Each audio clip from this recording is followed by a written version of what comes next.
마을 야담에 오신 걸 환영합니다. 들려주신 관심과 사랑에 감사드립니다. 구독과 좋아요 눌러주시고 마음을 나누어 주신다면 더 많은 따뜻한 이야기를 전해드리겠습니다. 한양 저작거리에는 밤마다 기묘한 소문이 돌았습니다. 사람의 패가 아닌 마음을 읽는 사내가 있다더군요. 그 사내의 이름은 한도겸. 몰락한 양반가의 자제로 낮에는 장터의 품팔이꾼이요. 밤에는 한양의 비밀 노름판을 휩쓰는 도박의 귀신이었습니다. 도겸이 노름판에 앉는 까닭은 돈이 아니었지요. 세상을 좀먹는 탐욕스러운 자들을 골라 그들의 패를 꺾는 것이었습니다. 노름꾼들은 도겸의 손끝만 보아도 소름이 끼쳤지요. 마치 그가 저희 속마음을 꿰뚫고 있는 것만 같았으니까요. 패를 펼치기도 전에 이미 승부는 정해져 있었습니다. 도겸의 손에서 노름패는 그저 종이 쪽지가 아니라 사람의 욕심을 비추는 거울이 되었지요. 그런데 조정의 실세이자 부패한 권세가 이만춘이 그 소문을 듣게 되었습니다. 이만춘은 곧장 포상령을 내렸지요. 그 사내를 잡아오는 자에게 은 10근을 내리겠노라. 이때 포도청 종사관 박노상은 명을 받들면서도 속으로는 갈등했습니다. 박노상은 오래전 억울하게 죽은 도겸의 부친을 기억하고 있었지요. 도겸의 아버지는 청렴한 선비였으나 권세가들의 모함에 걸려 영모제로 몰려 죽었습니다. 그때 아직 어렸던 도겸은 하루아침에 집안이 풍비박산 나는 것을 목격해야 했지요. 박노상은 그 모든 과정을 지켜보았던 터라 도겸을 잡으라는 명이 내려졌을 때 마음이 편치 않았습니다. 한편 장터에서 상단을 이끄는 젊은 여상주 윤채연이 도겸을 유심히 바라보고 있었습니다. 채연은 한양에서 손꼽히는 거상의 딸로 아버지가 세상을 떠난 뒤 홀로 상단을 꾸려가고 있었지요. 그녀는 날카로운 눈으로 세상을 보는 여인이었습니다. 장터를 오가는 사람들의 얼굴만 보아도 누가 정직한 장사꾼이고 누가 사기꾼인지 금세 알아챘지요. 채연은 도겸의 모습을 처음 본 순간부터 심상치 않음을 느꼈습니다. 그의 눈빛에는 단순한 노름꾼의 탐욕이 아니라 무언가 깊은 뜻이 담겨 있었지요. 채연은 알고 있었습니다. 도겸의 복수는 한 개인의 분노가 아니라 한양의 부패를 뒤집을 정의의 판으로 번질 수 있다는 것을요. 며칠 뒤 채연은 은밀히 도겸을 찾아갔습니다. 한밤중 인적 드문 골목에서 두 사람은 마주했지요. 채연은 조용히 입을 열었습니다. 도령, 혹시 한도겸 도령 아니십니까? 도겸은 경계하는 눈빛으로 채연을 바라보았습니다. 누구신지 모르겠으나 잘못 보신 듯하오. 아닙니다. 저는 윤가 상단의 윤채연이라 하옵니다. 도련님께 드릴 말씀이 있어 이렇게 찾아왔습니다. 도겸은 여전히 의심스러운 표정을 지었으나 채연의 단호한 눈빛을 보고는 그녀를 따라갔습니다. 두 사람은 인적 드문 주막 한편에 자리를 잡았지요. 채연은 품속에서 작은 보따리를 꺼내 도겸 앞에 놓았습니다. 이것이 무엇이오? 도령께서 찾고 계신 것입니다. 도겸이 보따리를 풀자 그 안에는 낡은 장부 한 권이 들어 있었습니다. 장부에는 수많은 이름들이 빼곡히 적혀 있었지요. 도겸의 눈빛이 순간 흔들렸습니다. 이것이 어찌 권세가와 거상들이 돈으로 서로의 목을 메고 있는 명단입니다. 그 꼭대기에 이만춘이 있지요. 도겸은 장부를 천천히 넘기며 하나하나 이름을 확인했습니다. 그의 손끝이 미세하게 떨렸지요. 장부 속에는 아버지를 죽음으로 몰고 간 자들의 이름이 모두 적혀 있었습니다. 이것을 어찌 구하셨소? 오래 걸렸습니다. 하지만 이것만으로는 부족합니다. 진짜 증거는 따로 있지요. 채연은 다시 품속에서 낡은 편지 한 통을 꺼냈습니다. 도겸이 편지를 받아들자 그의 얼굴이 창백하게 변했습니다. 편지는 오래전 세상을 떠난 그의 부친의 벗, 권서운이 남긴 것이었지요. 편지에는 이렇게 적혀 있었습니다. 진실은 금괴 속에 있다. 그리고 편지 끝에는 알 수 없는 표식 하나가 그려져 있었습니다. 도겸은 그 표식을 보는 순간 무언가를 깨달은 듯 고개를 들었습니다. 이제 믿으시겠습니까? 도겸은 긴 침묵 끝에 천천히 고개를 끄덕였습니다. 이제부터 내가 벌을 파는 노름이 아니라 세상의 거짓을 걷어내는 판이요.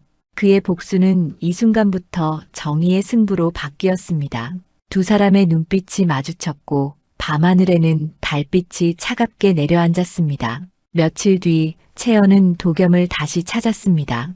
이번에는 윤가 상단의 은밀한 별채였지요. 촛불이 희미하게 방 안을 밝히는 가운데 채연은 커다란 장부 하나를 도겸 앞에 내밀었습니다. 도령, 이 장부를 보십시오. 도겸이 장부를 펼치자 그 안에는 빼곡한 글씨들이 가득했습니다.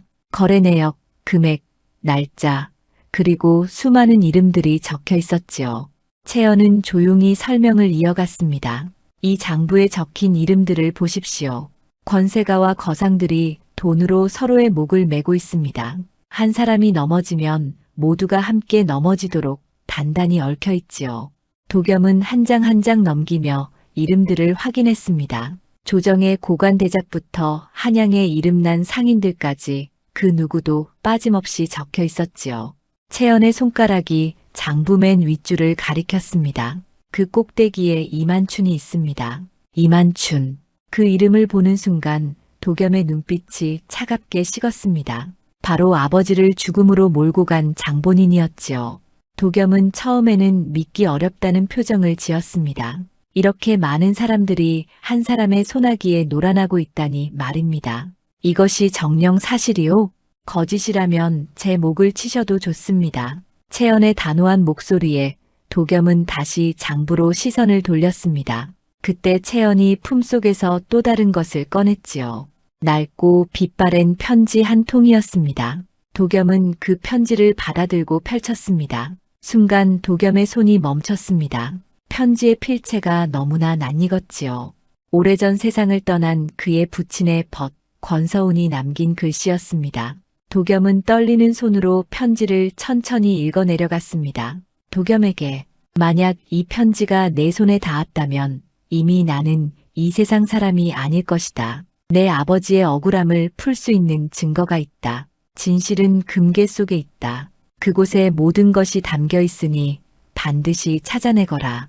편지 끝에는 알 수 없는 표식 하나가 그려져 있었습니다. 마치 나뭇가지가 서로 얽힌 듯한 모양이었지요. 도겸은 그 표식을 한참 들여다보았습니다. 이 표식이 무엇을 뜻하는지 아시오? 아직은 모릅니다. 하지만 분명 금괴의 위치를 가리키는 단서일 것입니다. 도겸은 편지를 내려놓고 깊은 한숨을 내쉬었습니다. 마음속에서 수많은 생각들이 소용돌이쳤지요. 복수를 하고 싶은 마음과 두려움, 그리고 아버지에 대한 그리움이 뒤섞여 있었습니다. 채연은 도겸의 흔들리는 눈빛을 지켜보다가 조용히 말했습니다. 도령께서 망설이시는 것도 이해합니다. 하지만 이대로 두고 볼 수는 없지 않습니까? 얼마나 많은 무고한 이들이 저들의 탐욕에 희생되어야 합니까? 도겸은 고개를 들어 채연을 바라보았습니다. 그녀의 눈에는 진심이 담겨 있었지요. 단순히 복수를 부추기는 것이 아니라 진정으로 세상의 부조리를 바로잡고 싶어 하는 마음이 느껴졌습니다. 당신은 왜 이 일에 나서는 것이오? 상단주로서 편히 살 수도 있을 텐데. 채연은 잠시 침묵하다가 입을 열었습니다. 저의 아버지도 이만춘의 손에 죽었습니다. 정직하게 장사를 하던 아버지는 이만춘의 요구를 거절했다가 모함을 받아오게 갇혔지요. 결국 병을 얻어 돌아가셨습니다. 도겸은 채연의 말에 고개를 끄덕였습니다. 그녀 역시 자신과 같은 아픔을 겪었던 것이지요. 두 사람은 잠시 말없이 서로를 바라보았습니다. 같은 상처를 가진 사람끼리만 나눌 수 있는 깊은 이해가 그 침묵 속에 담겨 있었습니다. 도겸은 마침내 결심한 듯 편지를 다시 들어 올렸습니다. 그리고 채연을 똑바로 바라보며 말했습니다. 이제부터 내가 벌을 파는 노름이 아니라 세상의 거짓을 걷어내는 판이요. 채연의 얼굴에 희미한 미소가 번졌습니다. 도겸의 눈빛에서 더 이상 망설임이 보이지 않았지요. 그는 권서운의 편지를 품에 넣고 자리에서 일어났습니다. 금괴를 찾아야 합니다. 그곳에 진실이 있다면 반드시 찾아내겠소. 제가 돕겠습니다. 윤가 상단의 힘을 다해서라도 도령을 도울 것입니다. 두 사람은 서로 고개를 끄덕이며 약속을 나눴습니다. 방 안의 촛불이 바람에 흔들리며 그들의 그림자를 길게 늘어뜨렸지요. 이제 복수가 아닌 정의를 위한 싸움이 시작되려 하고 있었습니다. 밖에서는 밤바람이 차갑게 불어왔습니다. 하지만 두 사람의 마음속에는 뜨거운 불꽃이 타오르고 있었지요. 세상을 바꿀 수 있다는 희망의 불꽃이었습니다. 보름달이 떠오른 밤, 이만춘이 운영하는 비밀 도박집 월진루에는 수상한 기운이 감돌았습니다. 높다란 기와집 안쪽 깊숙한 곳에 자리한 그곳은 겉으로는 풍류를 즐기는 사랑방 같았으나 실상은 한양의 권세가들이 모여 은밀한 거래를 나누는 장소였지요. 도겸은 채연의 도움으로 그곳에 발을 들여놓을 수 있었습니다. 채연이 윤가 상단의 이름으로 소개장을 써주었기에 가능한 일이었지요. 문지기는 소개장을 확인하고는 도겸을 안으로 들였습니다. 어서 들어오시게. 오늘 밤 큰손들이 많이 모였네. 안으로 들어서자 화려한 비단 병풍과 붉은 촛불이 방 안을 가득 채우고 있었습니다. 검은고 소리가 은은하게 울려 퍼지는 가운데 커다란 평상 위에는 이미 여러 사내들이 둘러앉아 패를 나누고 있었지요. 도겸은 조용히 자리 한 구석에 앉았습니다. 그리고 눈을 들어 주위를 살폈습니다. 조정의 거상과 무관, 그리고 권세가들이 한자리에 모여 있었지요. 모두들 얼굴에는 여유로운 웃음을 띠고 있었으나 눈빛만큼은 날카로웠습니다. 판이 시작되자 도겸은 일부러 초반부터 패를 져주었습니다. 한 판, 두 판 계속해서 지면서 자신을 하찮게 보이도록 했지요. 주위의 노름꾼들은 도겸을 보며 코웃음을 쳤습니다. 저런 솜씨로 어찌 이 자리에 왔는지 모르겠구먼. 윤가 상단이 소개했다니 믿고 왔더니 실망이로군. 도겸은 아무렇지 않은 듯 술잔을 기울이며 패를 내려놓았습니다. 하지만 그의 눈은 주위의 모든 것을 놓치지 않고 있었지요. 누가 어떤 손짓을 하는지, 누가 누구와 눈빛을 주고받는지 모든 것을 머릿속에 담아두었습니다. 밤이 깊어갈수록 술이 돌고 놀이개 소리가 울려 퍼졌습니다. 분위기가 무르익자 이만춘이 모습을 드러냈지요. 그는 유유히 걸어들어와 자리에 앉았습니다. 도겸은 고개를 숙인 채 이만춘의 모습을 훔쳐보았습니다. 오늘 밤 재미가 쏠쏠한가 보구려. 이만춘의 목소리가 방 안을 채웠습니다. 모두들 공손하게 고개를 숙이며 인사를 올렸지요. 이만춘은 만족스러운 듯 고개를 끄덕이며 자리에 앉았습니다. 판이 다시 시작되었습니다. 도겸은 여전히 지는 척하며 상황을 살폈습니다. 이만춘은 패를 다루는 솜씨가 예사롭지 않았지요. 손놀림 하나하나에서 오랜 내공이 느껴졌습니다. 하지만 도겸의 눈에는 그보다 더 중요한 것이 보였습니다. 이만춘이 가끔씩 내실 쪽을 힐끗 쳐다보는 것이었지요. 그 시선이 향하는 곳에는 커다란 석등이 놓여 있었습니다. 도겸은 마음속으로 그 위치를 기억해 두었습니다. 저곳인가? 도겸은 속으로 생각했습니다. 채연이 말했던 금괴가 혹시 저 석등 아래 묻혀 있는 것은 아닐까 하는 생각이 들었지요. 권세가들과 거상들의 결탁 명단이 들어있다는 그 금괴 말입니다. 밤이 깊어지고 판이 끝날 무렵 도겸은 조용히 자리에서 일어났습니다. 지는 척하며 돈을 잃었기에 아무도 그를 주목하지 않았지요. 도겸은 달빛을 받으며 월진루를 빠져나왔습니다. 하지만 그는 알지 못했습니다. 이미 한 남자의 그림자가 그를 따라붙고 있다는 것을요.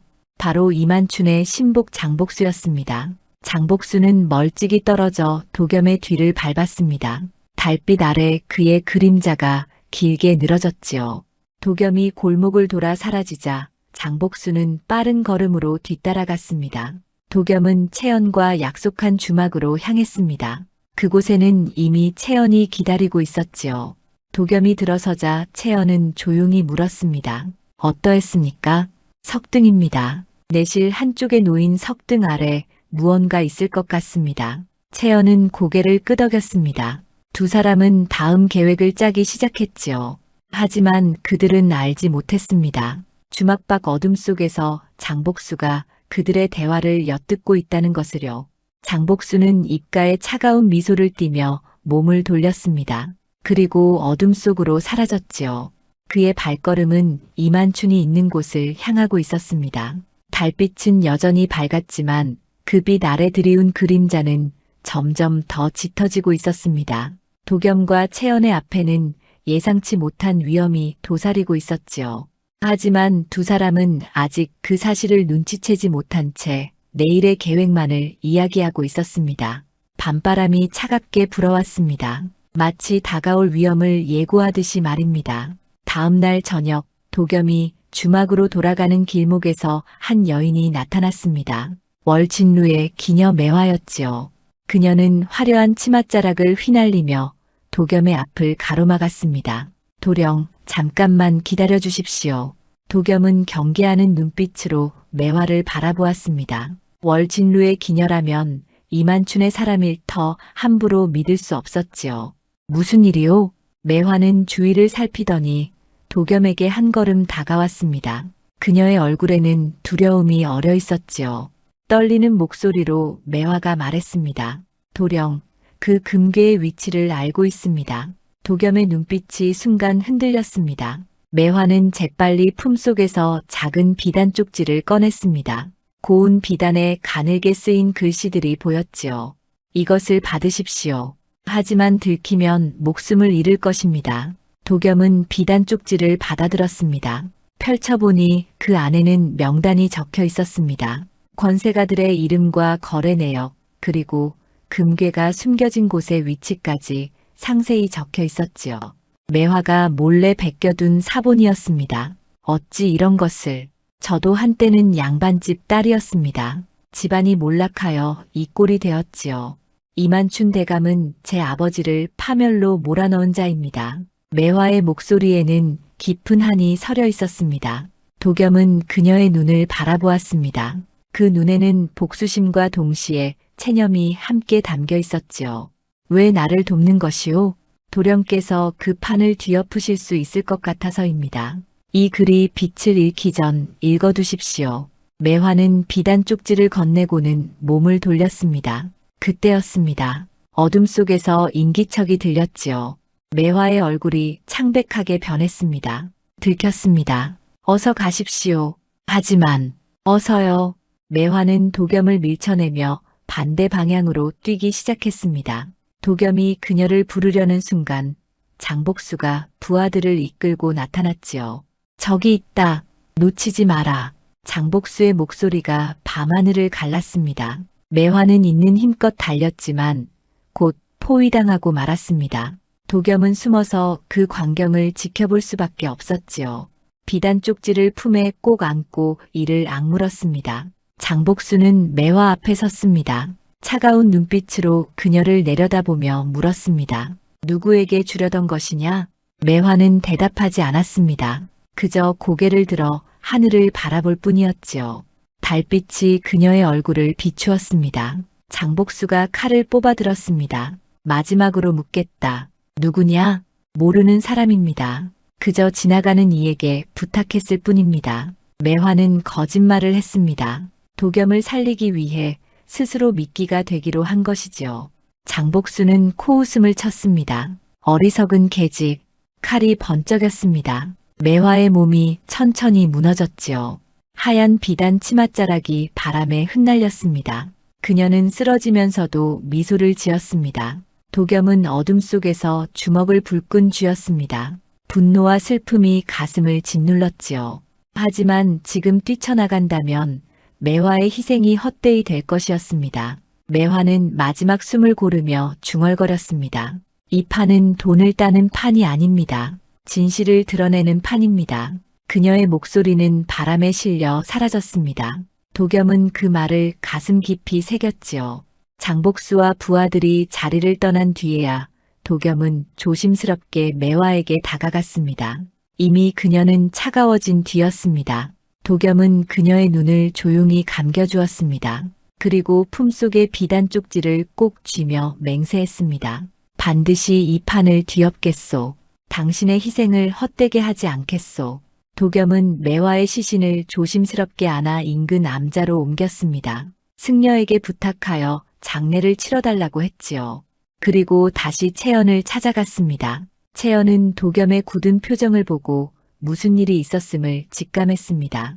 도겸은 비단 쪽지를 펼쳐 보이며 오늘 있었던 일을 모두 이야기했지요. 매화라는 기녀가 목숨을 걸고 이것을 건네주었소. 채연은 비단 쪽지를 받아들고 천천히 읽어내려갔습니다. 그녀의 얼굴에도 비통함이 어렸지요. 이렇게 많은 이들이 희생되었구나. 두 사람은 밤새 비단 쪽지를 들여다보며 다음 계획을 세웠습니다. 매화의 죽음은 도겸의 마음속에 꺼지지 않는 불을 남겼습니다. 이제 물러설 수 없었지요. 반드시 진실을 밝혀내야 했습니다. 매화가 죽은 지 사흘 뒤 이만추는 역으로 채연을 사원부에 고발했습니다. 윤가 상단이 불법 노름자금을 댔다는 죄목이었지요. 윤가 상단은 월진루의 도박판에 자금을 대고 이득을 취했다. 마땅히 처벌받아야 한다. 이만춘의 상소가 올라가자 사원부에서는 즉시 채연을 잡아들였습니다. 윤가 상단의 장부가 압수되고 채연은 옥에 갇혔지요. 도겸은 그 소식을 듣고 황급히 달려갔으나 이미 늦은 뒤였습니다. 채연 낭자를 풀어주시오. 그것은 누명입니다. 하지만 사원부 관리들은 도겸의 말을 들으려 하지 않았습니다. 도겸은 이를 악물며 돌아섰지요. 채연을 구하려면 돈이 필요했습니다. 관아의 문지기부터 옥졸까지 모두 돈으로 움직이는 세상이었으니까요. 도겸은 그날 밤부터 한양의 도박판을 돌았습니다. 밤낮 없이 패를 잡고 돈을 벌었지요. 그의 손놀림은 귀신 같았습니다. 사람의 마음을 읽는 재주가 있었기에 지는 법이 없었습니다. 하루가 지나고 이틀이 지났습니다. 도겸의 얼굴에는 수염이 자라나고 눈 밑에는 그림자가 짙어졌지요. 하지만 그는 멈추지 않았습니다. 채연을 구해야 한다는 생각뿐이었습니다. 사흘째 되는 날 도겸은 마침내 필요한 돈을 마련했습니다. 은자 20냥, 관아의 관리들에게 줄 돈과 채연을 빼낼 비용이었지요. 도겸은 피곤한 몸을 이끌고 사원부로 향했습니다. 그때였습니다. 낯익은 목소리가 도겸을 불렀습니다. 스승님, 도겸이 돌아보자 한 젊은 사내가 서 있었습니다. 바로 도겸의 옛 제자 임진호였지요. 진호는 한때 도겸에게서 패 다루는 법을 배운 제자였으나 욕심에 눈이 멀어 스승을 배신하고 떠났던 자였습니다. 진호, 너였구나. 도겸의 목소리에는 실망이 묻어났습니다. 진호는 고개를 숙인 채 말했습니다. 스승님, 제가 잘못했습니다. 지금 와서 무슨 소용이냐? 너는 이미 이만춘의 하수인이 되지 않았느냐? 진호의 얼굴이 일그러졌습니다. 사실이었지요. 그는 돈에 눈이 멀어 이만춘의 밑으로 들어갔고 월진루에서 도겸을 감시하는 역할을 맡고 있었습니다. 스승님께서 바르다면 왜 제 손을 버리셨습니까? 내 손을 버린 것이 아니라 내 마음이 흔들렸기 때문이다. 도겸은 조용히 대답했습니다. 그리고 진호의 어깨에 손을 얹으며 말했지요. 패는 젖어도 되지만 양심은 마르지 말아야 하느니라. 그 말에 진호는 크게 흔들렸습니다. 한때 스승이 가르쳐 주었던 말들이 떠올랐지요. 도겸은 진호에게 돈만 가르친 것이 아니었습니다. 사람의 도리와 옳고 그름을 가르쳤습니다. 하지만 진호는 그것을 잊고 욕심만 좇았던 것입니다. 스승님, 진호는 더 이상 말을 잇지 못하고 돌아섰습니다. 도겸은 그런 제자의 뒷모습을 바라보다가 사원부로 향했지요. 그날 밤 진호는 홀로 방에 앉아 있었습니다. 스승의 말이 머릿속을 떠나지 않았지요. 패는 젖어도 되지만 양심은 마르지 말아야 한다. 진호는 자신이 지금까지 어떻게 살아왔는지 돌이켜보았습니다. 이만춘의 밑에서 일하며 벌어들인 돈은 많았습니다. 하지만 그 돈이 어디서 왔는지 진호는 알고 있었지요. 억울하게 희생된 사람들의 피와 눈물로 만들어진 돈이었습니다. 진호는 결심했습니다. 이대로는 안 된다고 말입니다. 그는 조용히 자리에서 일어나 이만춘의 서재로 향했지요. 밤이 깊어 아무도 없는 틈을 타서였습니다. 서재에는 수많은 문서들이 쌓여 있었습니다. 진호는 그 중에서 매화가 베껴두었다던 명단의 원본을 찾았습니다. 그리고 조심스럽게 그것을 품에 넣었지요. 다음 날 새벽 도겸이 숙소로 돌아왔을 때 문 앞에 작은 보따리가 놓여 있었습니다. 도겸이 보따리를 열자 그 안에는 두 장의 종이가 들어 있었지요. 하나는 월진루 별저의 경비 배치도였습니다. 어느 시각에 누가 어디를 지키는지, 순찰 시간은 언제인지 상세히 적혀 있었지요. 다른 하나는 경비가 가장 허술한 시간이 적힌 쪽지였습니다. 그리고 짧은 글귀 하나가 적혀 있었습니다. 스승님 용서하십시오. 이것으로 제 죄를 조금이나마 씻고자 합니다. 축시 초경, 경비 교대 시간이 가장 안전합니다. 마이너스 진호. 도겸은 종이를 펼쳐보았습니다. 축시 초경이면 밤 11시 무렵. 그때가 경비들이 교대하며 가장 허술해지는 때라고 적혀 있었지요. 도겸은 보따리를 꼭 안고 하늘을 올려다보았습니다. 진호야, 고맙다. 도겸의 눈가에 눈물이 맺혔습니다. 제자가 돌아온 것이지요. 비록 늦었지만 양심을 되찾은 것입니다. 도겸은 경비 배치도를 품에 넣고 채연을 만나러 갔습니다. 이제 모든 준비가 끝났습니다. 금괴를 찾아내고 채연을 구할 시간이었지요. 도겸의 눈빛에는 결연한 의지가 서려 있었습니다. 축시 초경, 달빛도 구름에 가려진 어둠 속에서 도겸은 월진루 별저의 담장을 넘었습니다. 진호가 알려준 대로 경비들이 교대하는 시간이었지요. 정원은 고요했고 석등만이 희미한 빛을 내고 있었습니다. 도겸은 매화가 알려준 그 석등으로 조심스럽게 다가갔습니다. 품속에서 작은 삽을 꺼내 석등 아래를 파기 시작했지요. 얼마 지나지 않아 딱딱한 무언가가 손에 닿았습니다. 금괴였습니다. 생각보다 작은 괴였지만 묵직한 무게가 느껴졌지요. 도겸은 조심스럽게 금괴를 들어 올렸습니다. 그리고 자물쇠를 부수고 뚜껑을 열었습니다. 안에는 여러 장의 문서가 들어 있었습니다. 도겸은 떨리는 손으로 문서들을 하나씩 펼쳐보았지요. 부패한 권세가들의 거래 기록, 뇌물 명단, 그리고 무고한 이들을 영모로 몰아넣은 증거들이 빼곡히 적혀 있었습니다. 그 중에서도 도겸의 눈길을 사로잡은 것은 한 장의 낡은 상소문이었습니다. 바로 도겸의 부친이 영모로 몰리게 된 날조된 상소문의 초안이었지요. 이만춘의 필체로 쓰인 것이 분명했습니다. 아버지, 도겸은 상소문을 꼭 쥐며 눈물을 흘렸습니다. 드디어 찾았습니다. 아버지의 억울함을 풀 수 있는 증거를 말입니다. 도겸은 금괴를 품에 안고 일어났습니다. 그 순간이었습니다. 어둠 속에서 칼이 번쩍였지요.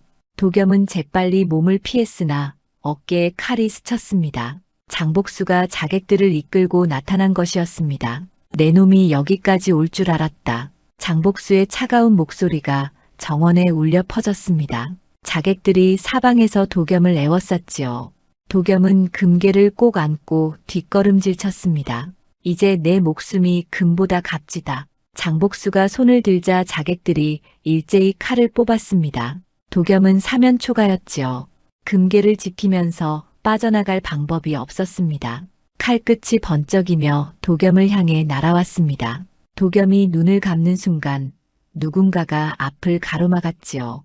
도령, 박노상이었습니다. 포도청 종사관인 그가 칼을 막아선 것이었습니다. 박노상의 등에 칼이 깊이 박혔지요. 피가 흘러내렸습니다. 도겸이 박노상을 부축했습니다. 박노상은 피를 흘리면서도 금괴를 품에 감추며 말했습니다. 정의는 살아야 한다. 박노상은 자신의 관복 안쪽에 금괴 속 명단 사본을 숨겼습니다. 그리고 도겸에게 속삭였지요. 내가 시간을 벌 테니 어서 가시오. 나리를 두고 갈 수 없습니다. 가시오.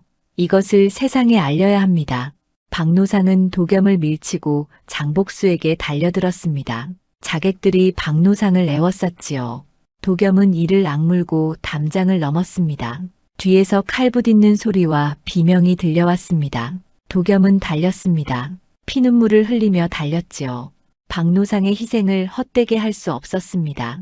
숨이 찰 때까지 달려 윤가 상단의 별채에 도착했습니다. 그곳에는 옥에서 풀려난 채연이 기다리고 있었습니다. 도겸이 마련한 돈으로 겨우 빠져나온 것이지요. 채연은 상처 입은 도겸을 보고 놀라 달려왔습니다. 도령, 이게 무슨 일입니까? 도겸은 금괴를 내밀며 말했습니다. 찾았습니다. 모든 증거를 찾았습니다. 채연은 금괴를 받아들고 안의 문서들을 확인했습니다. 그녀의 얼굴이 창백해졌지요. 이만춘의 죄상이 낱낱이 적혀 있었습니다. 이것이면 충분합니다. 그때 밖에서 발소리가 들렸습니다. 누군가 다급하게 문을 두드렸지요. 문이 열리자 피투성이가 된 박노상이 쓰러졌습니다. 나리, 도겸과 채연이 박노상을 부축했습니다. 박노상은 숨을 헐떡이며 품속에서 명단 사본을 꺼냈습니다. 이것을 반드시 세상에. 박노상은 마지막 힘을 다해 말했습니다. 판을 거둘 때 이긴 자가 아니라 올곧은 자가 웃는다. 그 말을 남기고 박노상은 눈을 감았습니다. 도겸은 박노상의 손을 꼭 잡았지요. 또 한 사람이 정의를 위해 목숨을 바쳤습니다. 채연은 눈물을 닦으며 명단 사본을 펼쳤습니다. 매화의 비단 쪽지, 권서운의 편지, 그리고 금괴의 증거들. 이제 모든 것이 갖춰졌습니다. 도령, 이제 판을 뒤엎을 때입니다. 도겸은 고개를 끄덕였습니다. 매화와 박노상의 희생을 헛되게 할 수 없었지요. 두 사람은 밤새 증거들을 정리하며 마지막 계획을 세웠습니다. 동이 트기 시작했습니다. 도겸의 눈빛에는 더 이상 흔들림이 없었습니다. 이제 이만춘과 마주할 시간이었지요. 며칠 뒤 이만춘은 한양의 권세가들을 모아 비밀 사교 모임을 열었습니다. 겉으로는 시문을 나누는 자리였으나 실상은 결탁을 재확인하는 자리였지요. 이름하여 음덕회였습니다. 이만춘의 별장에는 조정의 고관대작들이 모여들었습니다. 화려한 병풍이 둘러쳐진 대청에는 술상이 차려졌고 기녀들이 검은고를 타며 분위기를 돋우었지요. 모두들 웃고 떠들며 즐거운 시간을 보내고 있었습니다. 그때 이만춘이 손뼉을 쳤습니다. 기녀들이 물러가고 대청이 조용해졌지요. 이만춘이 입을 열었습니다.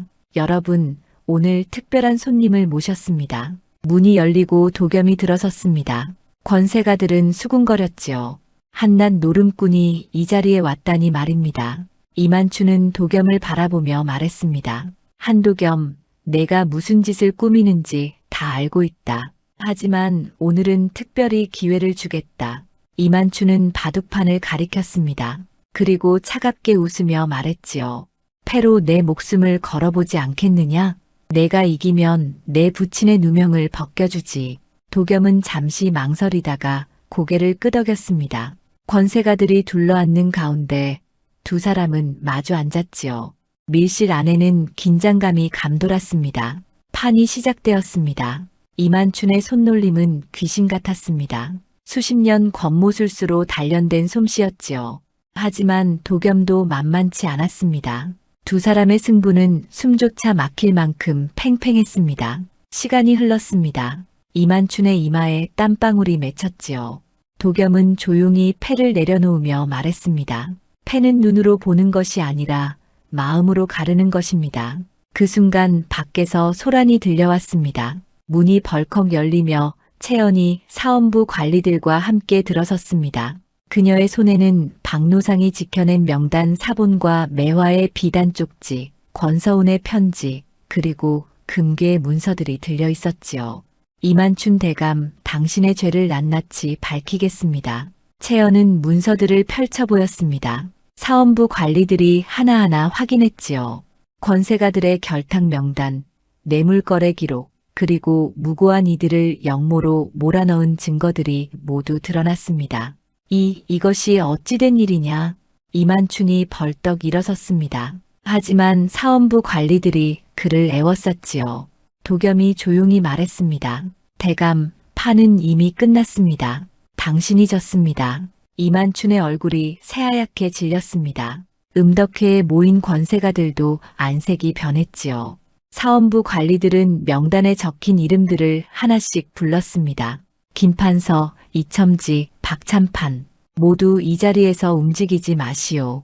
대청은 순식간에 아수라장이 되었습니다. 권세가들은 도망치려 했으나 이미 포도청 군사들이 별장을 포위하고 있었지요. 한 사람도 빠져나갈 수 없었습니다. 이만춘은 마지막 발악을 했습니다. 품속에서 칼을 꺼내 도겸에게 달려들었지요. 하지만 사원부 관리가 그의 손목을 붙잡았습니다. 칼이 바닥에 떨어졌습니다. 이놈들, 내가 무너지면 조정도 무너질 것이다. 이만춘이 고함을 질렀습니다. 하지만 아무도 그의 말에 귀 기울이지 않았지요. 사원부 관리들은 차갑게 말했습니다. 이만춘, 내 죄상이 드러났다. 영모날조, 뇌물수수, 백성 착취, 그 죄를 어찌 감당하겠느냐. 이만춘은 무릎을 꿇었습니다. 그토록 권세를 누리던 자가 한순간에 죄인으로 전락한 것이지요. 채연은 도겸을 바라보며 고개를 끄덕였습니다. 드디어 해냈습니다. 다음 날 이만춘은 의금부로 이송되었습니다. 문초가 시작되자 그는 모든 죄를 자백했지요. 더 이상 숨길 수도 빠져나갈 수도 없었습니다. 내 아비 한도봉은 영모를 꾸민 것이 아니었다. 내가 모함한 것이다. 이만춘의 입에서 진실이 쏟아져 나왔습니다. 도겸은 의금부 밖에서 그 소식을 들었지요. 눈물이 흘러내렸습니다. 드디어 아버지의 억울함이 풀린 것입니다. 의금부에서는 이만춘에게 극형을 내렸습니다. 그의 재산은 모두 몰수되고 가족들은 노비로 떨어졌지요. 음덕회에 모였던 권세가들도 모두 벌을 받았습니다. 한양의 부패한 고리가 끊어진 것이었습니다. 신복 장복수는 도망치다 백성들에게 붙잡혀 관아로 끌려갔습니다. 제자 임진호는 스스로 관아에 나와 거짓 증언을 철회했지요. 그는 도겸에게 용서를 구했습니다. 스승님, 용서해 주십시오. 도겸은 진호의 어깨를 두드렸습니다. 내가 올바른 길로 돌아온 것만으로도 충분하다. 모든 판이 끝났습니다. 도겸의 부친의 누명은 마침내 풀렸고 한양에는 새로운 바람이 불기 시작했습니다. 이만춘이 의금부로 끌려간 지 보름이 지났습니다. 그동안 한양 전체가 들썩였지요. 조정의 권세가들이 줄줄이 잡혀가고 부패의 고리가 하나씩 끊어지는 모습을 백성들은 신기한 듯 지켜보았습니다. 의금부에서는 매일같이 문초가 이어졌습니다. 이만춘은 형틀에 묶여 모든 죄를 토해냈지요. 뇌물을 받은 액수, 무고한 이들을 죽음으로 몰아넣은 일들, 백성들의 땅을 빼앗은 기록들이 낱낱이 밝혀졌습니다. 내가 무너지면 조정도 무너질 것이다. 이만춘의 외침은 텅 빈 정각에 메아리칠 뿐이었습니다. 아무도 그를 구하러 오지 않았지요. 그토록 많은 이들과 결탁했으나 정작 위기가 닥치자 모두 그를 외면했습니다. 조정에서는 이만춘의 죄상이 드러나자 그를 죄인으로 단죄했습니다. 대역죄인으로 몰려 사형이 선고되었지요. 그의 재산은 모조리 국고로 몰수되었고 저택은 불태워졌습니다. 가족들은 관비로 떨어져 흩어졌습니다. 형장으로 끌려가는 날 이만춘은 초라한 죄인복을 입고 있었습니다. 한때 화려한 비단옷을 걸치고 권세를 누리던 모습은 온데간데 없었지요.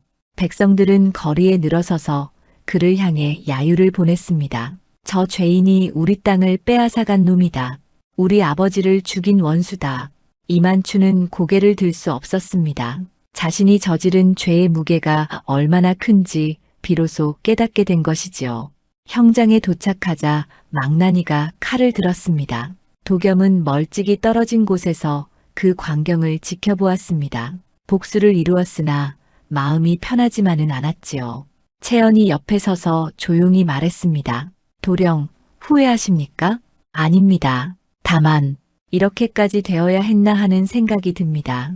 도령께서 하신 일은 복수가 아니라 정이었습니다. 그것을 잊지 마십시오. 망나니의 칼이 떨어졌습니다. 이만춘의 목이 땅에 굴렀지요. 그렇게 한 시대의 권세가가 완전히 사라졌습니다. 그의 신복 장복수는 도망치다 백성들에게 맞아 죽었고 음덕회의 권세가들도 모두 벌을 받았습니다. 제자 임진호는 스승 앞에 무릎을 꿇고 용서를 구했습니다. 도겸은 진호를 일으켜 세우며 말했지요. 내가 잘못을 뉘우쳤으니 그것으로 족하다. 이제 새로운 길을 가거라. 진호는 눈물을 흘리며 절을 올렸습니다. 그리고 한양을 떠나 바른 삶을 살겠다고 다짐했지요. 모든 판이 끝난 뒤 도겸의 부친의 누명은 완전히 벗겨졌습니다. 조정에서는 도겸의 부친에게 관직을 복권시키고 억울하게 죽은 이들을 위한 제사를 지냈지요. 도겸은 아버지의 묘 앞에 무릎을 꿇고 절을 올렸습니다. 아버지, 이제 편히 쉬십시오. 도겸의 눈에서 눈물이 흘러내렸습니다. 오랜 세월 품었던 한이 비로소 풀린 것이지요. 며칠 뒤 도겸은 이름을 감추고 한양을 떠났습니다. 그리고 작은 마을에 서당을 열었지요. 아이들을 가르치며 조용히 살아가기로 한 것입니다. 도박은 패를 읽는 일이 아니라 사람의 마음을 읽는 일이지. 그 마음을 바르게 쓰는 것이 진정한 승부란다. 도겸은 아이들에게 글을 가르치며 삶의 지혜를 전했습니다. 더 이상 노름판에 앉지 않았지요. 매화와 박노상의 희생을 헛되게 하지 않기 위해서였습니다. 윤채연은 상단을 다시 세웠습니다. 이만춘에게 억울하게 빼앗긴 백성들의 땅과 재산을 되찾아주는 일에 앞장섰지요. 그녀는 정직한 장사로 상단을 더욱 크게 키워나갔습니다. 어느 날 채연이 도겸의 서당을 찾아왔습니다. 두 사람은 마루에 나란히 앉아 차를 마시며 이야기를 나누었지요. 도령, 편안하게 지내십니까? 그렇습니다. 이렇게 사는 것도 나쁘지 않습니다. 매화와 박나으리께서도 기뻐하실 겁니다. 두 사람은 잠시 말없이 하늘을 바라보았습니다. 구름이 천천히 흘러가고 있었지요. 그들이 함께 걷는 마을길에는 햇살이 따스하게 내리쬐었습니다. 장터에서는 백성들이 웃으며 장사를 하고 아이들이 뛰어놀고 있었지요. 도겸은 그 모습을 보며 미소 지었습니다. 문득 매화의 마지막 말이 떠올랐습니다. 거짓된 세상에도 진심한 조각은 남는 법이지요. 도겸은 고개를 끄덕였습니다. 비록 많은 희생이 있었지만 그 덕분에 세상은 조금 더 나아졌습니다. 이제 사람들은 두려움 없이 살아갈 수 있게 되었지요. 채연이 물었습니다. 도령, 후회는 없으십니까? 없습니다. 패는 걷어야 할 때가 있는 법입니다. 우리는 제때 판을 걷었습니다. 두 사람은 함께 웃었습니다. 그리고 각자의 길을 향해 걸어갔지요. 도겸은 서당으로, 채연은 상단으로 돌아갔습니다. 해가 저물고 저녁 노을이 하늘을 붉게 물들였습니다. 도겸은 서당 마루에 앉아 먼 산을 바라보았습니다. 이제 그의 마음에는 평화가 찾아왔지요. 정의는 때로 더디게 오지만 반드시 온다는 것을 도겸은 깨달았습니다. 그리고 그 정의를 지키기 위해 희생한 이들을 결코 잊지 않을 것입니다.